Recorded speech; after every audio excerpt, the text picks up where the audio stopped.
इस समारोह में उपस्थित अंतरिक्ष विभाग के राज्य मंत्री डॉक्टर जितेंद्र सिंह जी, अंतरिक्ष विभाग के सचिव, अंतरिक्ष आयोग और इसरो के अध्यक्ष डॉक्टर एस सोमनाथ जी, वैज्ञानिक गण, अन्य गणमान्य अतिथियों, देवियों और स्वजनों, वो ऐतिहासिक क्षण जब विक्रम लैंडर चंद्रमा के दक्षिणी ध्रुव के पास सफलतापूर्वक उतरा था, हर भारतीयों के लिए अत्यंत प्रसन्नता का क्षण था।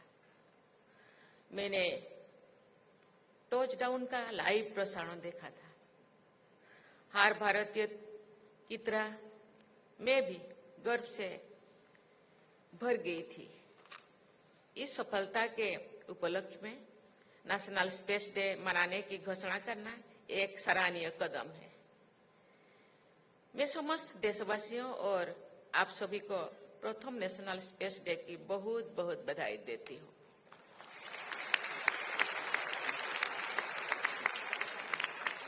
अपने प्रारंभिक दिनों के अब तक इसरो की यात्रा शानदार रही है।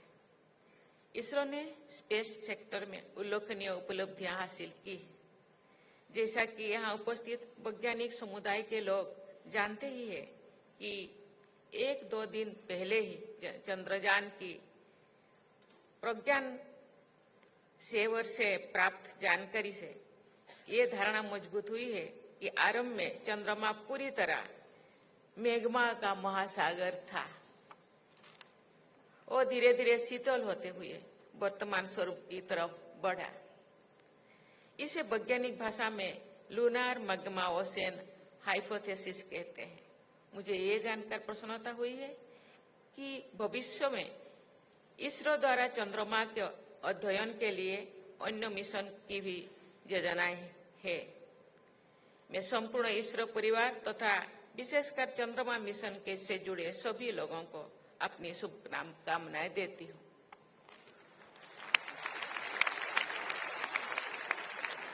आज के कार्यक्रम में विद्यार्थियों की भागीदारी देखकर मुझे खुशी हो रही है।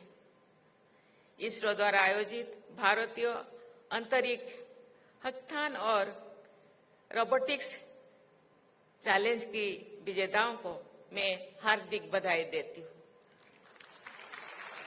मैं आशा करती हूँ कि इसरो द्वारा चलाए जा रहे स्पेस ऑन व्हील्स और स्पेस ट्यूटर्स जैसे कार्यक्रम जनमानस सामान्य एवं विद्यार्थियों में स्पेस के बारे में उत्कृष्टता और जानकारी बढ़ाने में उपयोगी सिद्ध रहेंगे।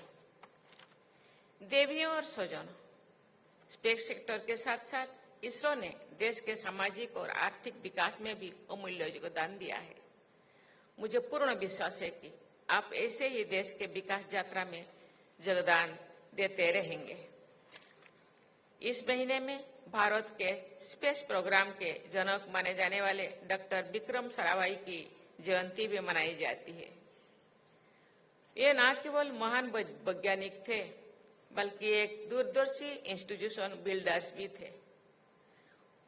उन्होंने स्पेस सहित विभिन्न क्षेत्रों में कई संस्थानों की स्थापना की। उन्होंने कहा था, and I quote, "Those that can apply their insights to the problems of the community and of the nation discover an exciting area of activity where efforts is rewarding even while the results so slowly." Unquote. वर्तमान परिप्रेक्ष्य में उनका ये कथन अत्यंत प्रासंगिक है, क्योंकि भारत के स्पेस प्रोग्राम का उद्देश्य अंतरिक्ष के क्षेत्र में आत्मनिर्भरता प्राप्त करते हुए देश का सामाजिक और आर्थिक विकास करना है। आज के इस आयोजन के विषय touching lives while touching the moon, India space saga भी इसी उद्देश्य से जुड़ा हुआ है। देवियों और स्वजनों, स्पेस एक्सप्लोरेशन ने मनुष्य की क्षमताओं को बढ़ाया है, मानव की कल्पना को यथार्थ में बदला है, ब्रह्मांड के रहस्यों से पर्दा उठाया है। स्पेस एक्सप्लोरेशन रोमांचकारी होने के साथ साथ एक चुनौती भरा कार्य भी है। इसमें अनेक समस्याएं आती हैं। इन समस्याओं के समाधान के लिए किए जाने वाले अनुसंधान विज्ञान के विकास को गति देती है और मानव जीवन को बेहतर बनाती है। स्वास्थ्य और चिकित्सा, परिवहन, सुरक्षा, ऊर्जा, पर्यावरण और सूचना प्रौद्योगिकी समेत ऐसे कई क्षेत्र हैं जो स्पेस सेक्टर में हुए विकास से लाभान्वित हुए हैं। उदाहरण के लिए आरंभिक चरण की सैटेलाइट्स को पृथ्वी की कक्षाओं का अध्ययन करने के लिए निर्मित किया गया था। उन सैटेलाइट से प्राप्त ज्ञान के बल पर सैटेलाइट कम्युनिकेशन का विकास हो सका। आज इसके बिना मानव जीवन की कल्पना संभव नहीं है। देवी और स्वजनों, भारत के स्पेस सेक्टर की प्रगति असाधारण है। चाहे वो कम संसाधनों में सफलतापूर्वक पूरा किया गया मंगल मिशन हो या एक बार में 100 से अधिक सैटेलाइट्स का सफल प्रक्षेपण हो, हमने अनेक प्रभावशाली उपलब्धियां हासिल की है। निजी क्षेत्रों के लिए स्पेस सेक्टर के खुलने से स्टार्टअप्स की संख्या में बहुत तेज गति भी वृद्धि हुई है। इससे न केवल अंतरिक्ष अनुसंधान की उन्नति हुई है, बल्कि हमारी युवा शक्ति को अपने प्रतिभा दिखाने और उसे तराशने के नए अवसर भी मिले हैं। कुछ महीने पहले ही भारत की एक कंपनी ने single piece 3D printed semi cryogenic engine संचालित रॉकेट का सफल प्रक्षेपण किए हैं, जो कि इस तरह की पहली उपलब्धि है। अंतर्राष्ट्रीय संबंधों में विश्वास एवं साझेदारी बढ़ाने के लिए भी स्पेस सेक्टर एक अच्छा माध्यम है। उदाहरण के लिए पड़ोसी राष्ट्रों में संचार को बढ़ावा देने के लिए भारत ने वर्ष 2017 में साउथ एशिया सैटेलाइट GS-89 का सफल प्रक्षेपण किया था। अन्य देशों के साथ जुड़ाव के नई क्षितिज खोलने के लिए भारत सरकार द्वारा किए जा रहे प्रयास अत्यंत सराहनीय है। इसरो भारत का अंतरिक्ष स्टेशन स्थापित करने की दिशा में आगे बढ़ रहा है। मैं गगनयान मिशन की भी उत्सुकता से प्रतीक्षा कर रही हूँ, जिसमें भारतीय अंतरिक्ष टीम को अंतरिक्ष में ले जाया जाएगा।